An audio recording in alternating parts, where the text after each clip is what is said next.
Voilà, je rappelle que vous êtes président de Génération ABCD, Anybody Can Dream, et que vous avez justement publié cet ouvrage, Les héritiers de Madiba, une copublication avec, vous avez parlé de 27 co-auteurs au total, une espèce de testament justement à Nelson Mandela que vous avez publié justement chez Washington Publishing. Et qui est valable, qui est disponible un peu partout, sur Amazon, les gens peuvent acheter, qui sera vendu ici dans les librairies à Yaoundé, au Tchad, au Sénégal, en Côte d'Ivoire, bref. Donc, comme chacun des auteurs est auteur, justement, c'est dans l'ensemble de ces différents pays que c'est accessible, en tout cas. D'accord, merci. Et merci à vous également à la maison de nous avoir suivis. Je rappelle que vous pouvez nous suivre via nos réseaux sociaux aux adresses qui s'affichent au bas de votre écran. On se quitte, comme traditionnel, avec un livre nouvellement paru et un autre disponible en librairie. À la semaine prochaine.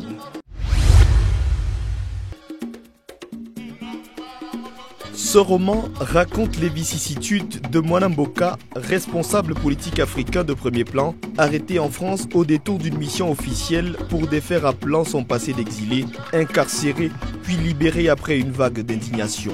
C'est aussi une évocation parlante des relations entre la France et ses ex-colonies d'Afrique subsaharienne. Au-delà, c'est le portrait de notre époque marqué par les nouvelles technologies de l'information et de la communication avec leur corollaire, la mise à mort publique ainsi que la course au buzz.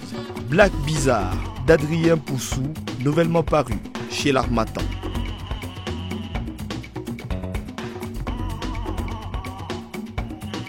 Ce roman très passionnant raconte la merveilleuse aventure d'Aïcha et de Samba.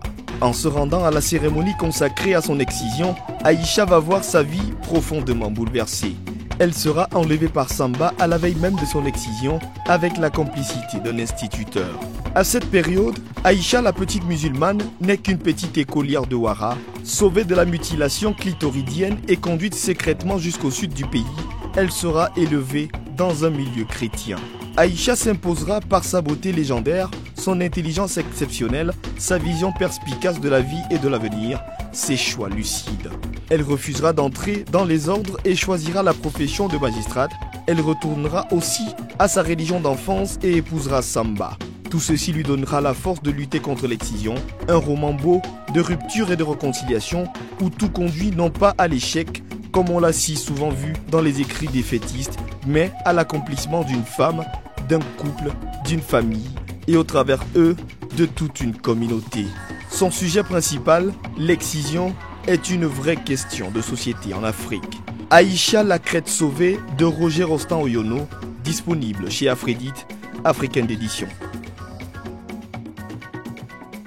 Donnez vie à votre manuscrit chez Afrédite.